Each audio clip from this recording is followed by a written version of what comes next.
आता ब्लॅकबोर्डचे दोन भाग केलेले आहेत। एका ठिकाणी आपण सकर्मक कर्तरीचे उदाहरण घेऊ। सकर्मक, सकर्मक म्हणजे कर्तरी, म्हणजे या वाक्यामध्ये करा म्हणजे कर्म, सकर्मक मध्ये अकर्मक, अ म्हणजे नाही, कर्म, कर्म नाही, अकर्मक कर्तरी, अकर्मक कर्तरी आणि हा सकर्मक कर्तरी। तर जसं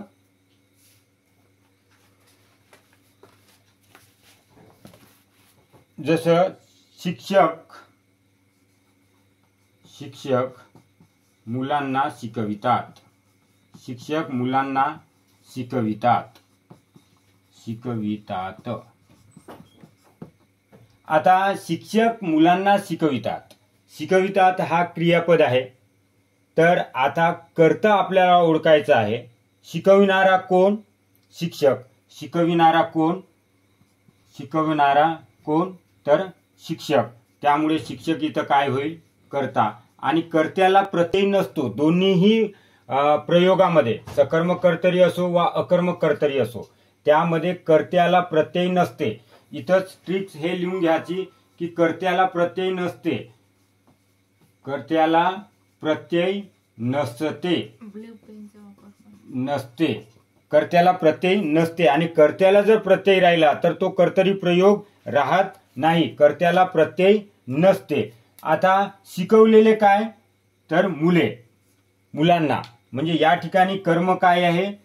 मुलांना।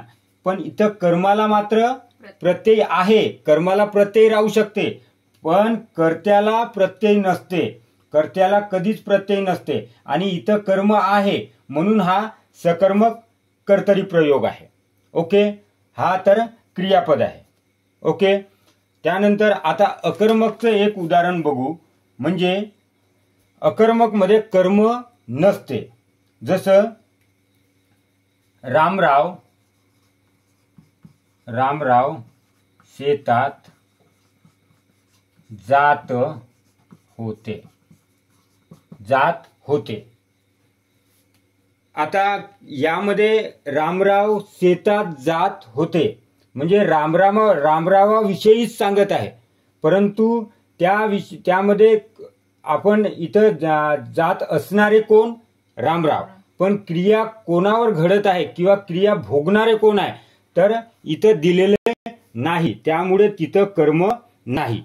ओके, म्हणून ते वाक्य अकर्मक कर्तरीचं आहे। म्हणजे त्या ठिकाणी इथं कर्म नाही, इथं हा कर्ता आहे, परंतु या वाक्यामध्ये कर्म आहेच नाही, त्यामुळे त्याला अकर्मक कर्तरी म्हटलेलं आहे।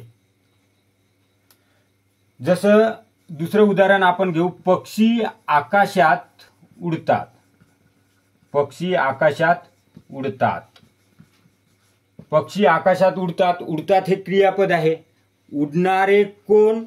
उडणारे कोण? तर पक्षी। उडालेले का? उडालेले कोण? उडालेले कोण? तर पक्षी।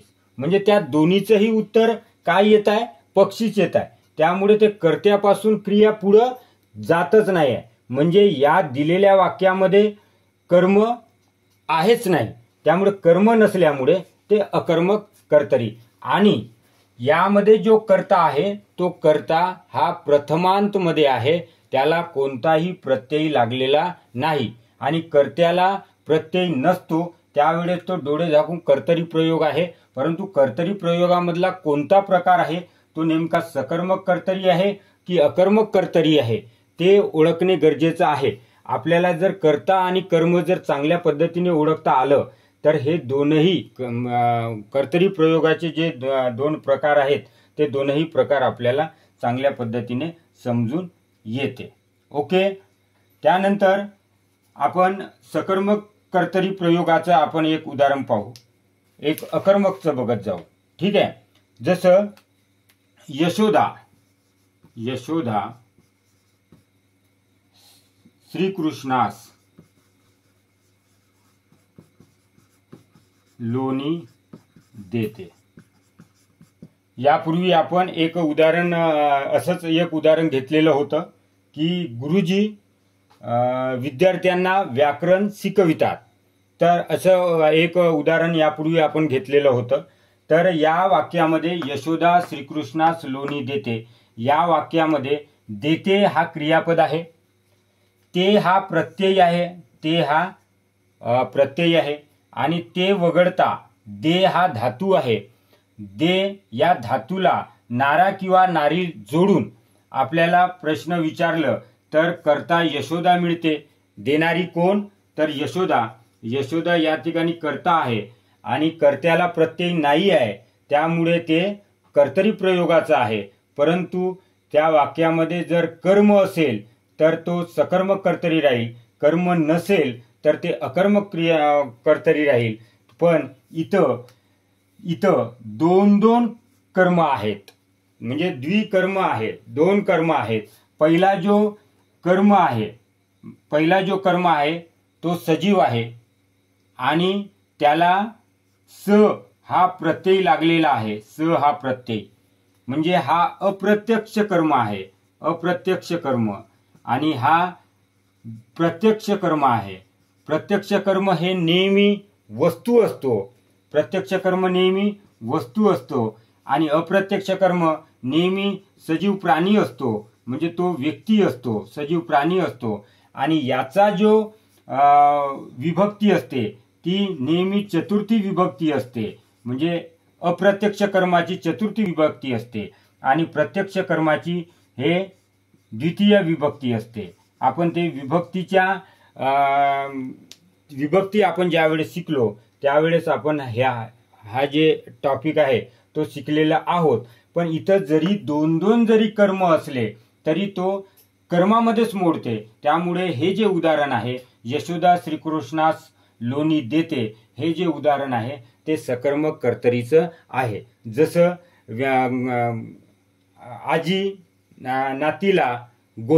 आजीने नातीला गोष्ट सांगितली, अशा पद्धतीचे उदाहरण ते म्हणजे असे आपण त्या विभक्तीमध्ये बघितलेलं होतं ज्यावेळेस विभक्ती आपण शिकलो त्यावेळेस. ओके. जसं आणखी एखादी उदाहरण घेता येईल की राधिका उंच उडी घेऊन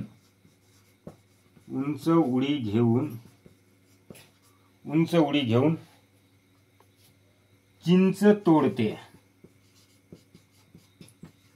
या वाक्यामध्ये तोडते हे क्रियापद आहे. तोडणारी कोण? ते हा प्रत्यय आहे, तोड हा धातू आहे. तोडणारी कोण? राधिका. त्यामुळे राधिका हे काय आहे? कर्ता आहे आणि कर्त्याला प्रत्यय नाही आहे. ओके. तोडलेले काय? चिंच.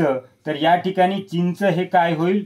कर्म होईल. आणि कर्म कर्ता म्हणजे क्रिया करणारा आणि कर्म म्हणजे क्रिया भोगणारा. तर इथं क्रिया भोगणारे म्हणजे चिंच आहे, इथं कर्म आहे. म्हणून हे जे वाक्य आहे हे सकर्मक कर्तरीचं वाक्य आहे. आपल्याला परीक्षेमध्ये वाक्य दिलेले असते आणि हे कोणत्या प्रयोगाचं उदाहरण आहे अशा पद्धतीचं विचारण्यात येते. त्यामुळे आपल्याला कर्ता आणि कर्म ओळखता आलं तर सकर्मक कर्तरी किंवा अकर्मक कर्तरी आपल्याला ओळखता येते. आता आपण अकर्मक कर्तरीचं आपण उदाहरण घेऊ. जसं की नर्मदा पूर्वेकडून पश्चिमेकडे वाहते.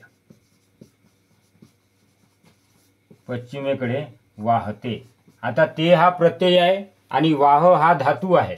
वाहणारी कोण? तर नर्मदा हा काय आहे? कर्ता आहे आणि कर्त्याला प्रत्यय नाही आहे, त्यामुळे ते कर्तरी प्रयोग आहे. परंतु या वाक्यामध्ये आपण जर कर्म शोधण्याचा प्रयत्न केला तर सापडणार नाही, कारण त्यामध्ये प्रत्यक्षात कर्म आहेच नाही. वाहलेली काय? तर नर्मदाच येते. म्हणजेच इथे कर्त्यापासून जी क्रिया आहे ते पुढे जातच नाही.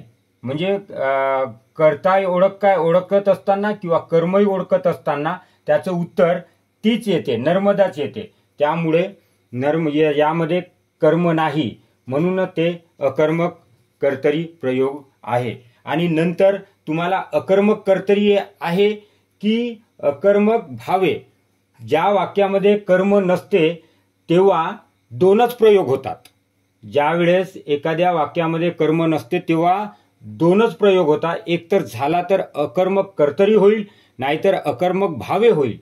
तर तेव्हा कसं ओळखायचं ते मी सांगतोच. कारण अकर्मक कर्तरीमध्ये कर्त्याला प्रत्यय नसते, परंतु अकर्मक भावेमध्ये मात्र कर्त्याला प्रत्यय असते. त्यावेळेस ते अकर्मक भावे राहते. ते नंतर मी सांगणारच आहे. परंतु आता मात्र या कर्त्याला प्रत्यय नसते आणि अकर्मक कर्तरीमध्ये हे मात्र समजून घ्यायचं आहे. ओके. त्यानंतरचं आपल्याला उदाहरण घेता येईल की अर्जुनाला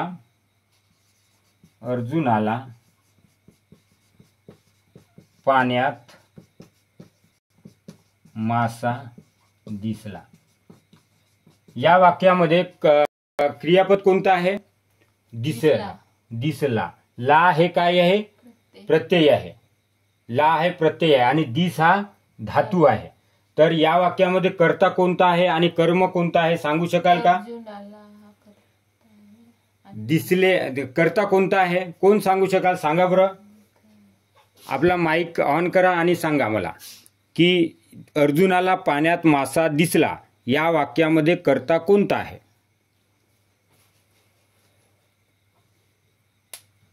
अर्जुनाला पाण्यात मासा दिसला या वाक्यामध्ये कर्ता कोणता?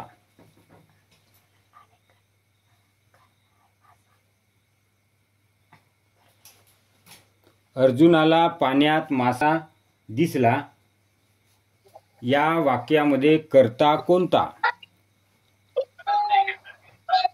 अर्जुनाला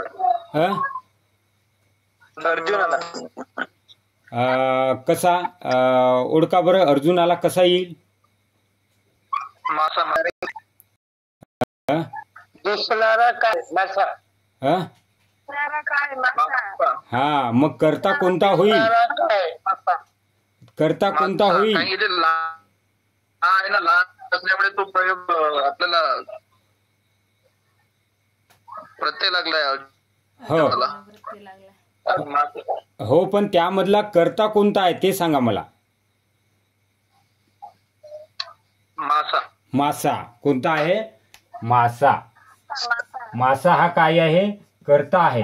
हा अर्जुनाला ला जोडलेला हा यामध्ये कर्ता नाही आहे, हा उपभोक्ता आहे.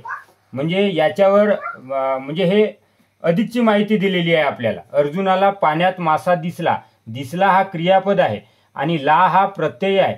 दिसलेले म्हणजे दिसणारा काय? तर मासा. दिसणारा काय? मासा. तर उत्तर येत आहे. त्यामुळे कर्ता हा मासा आहे आणि या वाक्यामध्ये कर्म नाही, त्यामुळे ते अकर्मक कर्तरी आहे. ठीक आहे. आता दुसरं एक वाक्य लिहितो मी. त्यामध्ये सांगा मला कर्ता कोणता आहे? सर्वजण उठून उभे राहतात. सर्वजण उठून उभे राहतात या वाक्यामध्ये कर्ता कोणता आहे? सर्वजण. Very good. कारण की सर्वजण राहणारे कोण? तर सर्वजण. सर्वजण हा कर्ता आहे. कर्म कोणता आहे?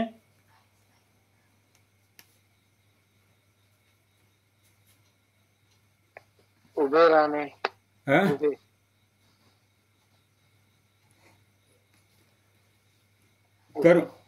उभे हा कर्म होईल का सर? कर्म त्यामध्ये त्या वाक्यामध्ये कर्म नाही आहे. हा, कर्म नाही आहे.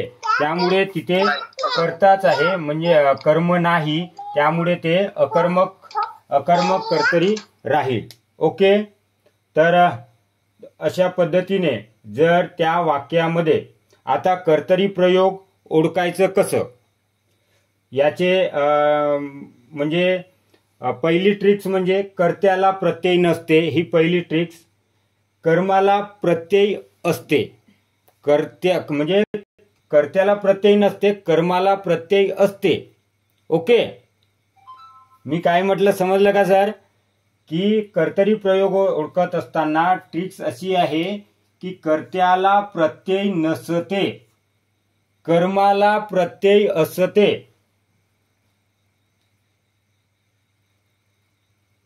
ठीक आहे. आणि ज्या वाक्यामध्ये कर्म आहे त्याला सकर्मक कर्तरी, ज्या वाक्यामध्ये कर्म नाही तो म्हणजे अकर्मक कर्तरी. ठीक आहे. तर अशा पद्धतीने सकर्मक कर्तरी आणि अकर्मक कर्तरीचे आपण वेगवेगळे उदाहरण घेतले आहेत आणि तुम्हाला कर्ता कर्म ओळखता येत आहे असं मी समजतो. आणि जर समजा तुम्हाला काही कळलं नसेल तर तुम्ही